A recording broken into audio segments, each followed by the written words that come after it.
జనరల్‌గా foodie lovers చాలామంది ఉంటారు. హోటల్స్‌కెళ్ళి ఫుడ్ తింటుంటారు. ఎక్కువగా బిర్యానీ లవర్స్ ఉంటారు. మన హైదరాబాద్‌లో మాత్రం దమ్ బిర్యానీ అలాగా.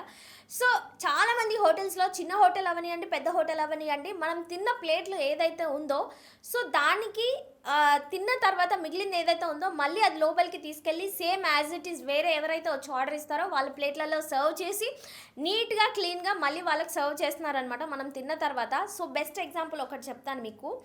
ఆహ్, అంటే నిన్న మిగిలిపోయిన ఫుడ్డు ఫ్రిడ్జ్‌లో పెట్టేసి మళ్ళీ నెక్స్ట్ డేకి పెట్టడం గానీ, అంటే కర్రీస్ పాయింట్‌ల దగ్గర నుంచి చూసుకుంటే బిర్యానీస్ రెస్టారెంట్ ఇలా టాప్ ఎండ్‌లో ఉన్న హోటల్స్ కూడా అన్నీ ఇలాగే చేస్తున్నాయి.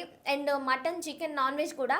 సో, నాకు ఏం జరిగిందంటే ఆగస్టు 24 నా బర్త్‌డే రోజు పెద్దమ్మ తల్లి టెంపుల్ ఎదురుంగా ఉండే పారడైజ్ హోటల్ టేక్ అవే ఏదైతే ఉందో, సో, దాంట్లో నేను మా వదిన బిర్యానీ తెమ్మని చెప్తే నేను 230 270 పెట్టి ఒక చిన్న పార్సెల్ తీసుకొస్తే, అది నిన్నటి బిర్యానీ అది సేల్ అవ్వకపోగా దాన్ని తీసుకొచ్చి పీసెస్ స్మెల్ ఒస్తున్నాయి, రైస్ స్మెల్ ఒస్తుందనమాట.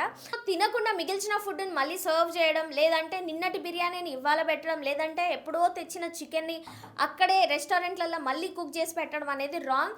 ఫుడ్ ఇన్స్‌పెక్టర్లు ఎవరైతే ఉన్నారో సో, వాళ్ళందరూ కూడా ఒకసారి దీని మీద ఫోకస్ చేయాల్సిందిగా రిక్వెస్ట్ చేస్తున్నాం మా మీడియా సైడ్ నుంచి. And at the same time హోటల్‌కెళ్ళి తినే వాళ్ళందరూ కూడా ఒకసారి చూసుకోండి చాలా జాగ్రత్తగా.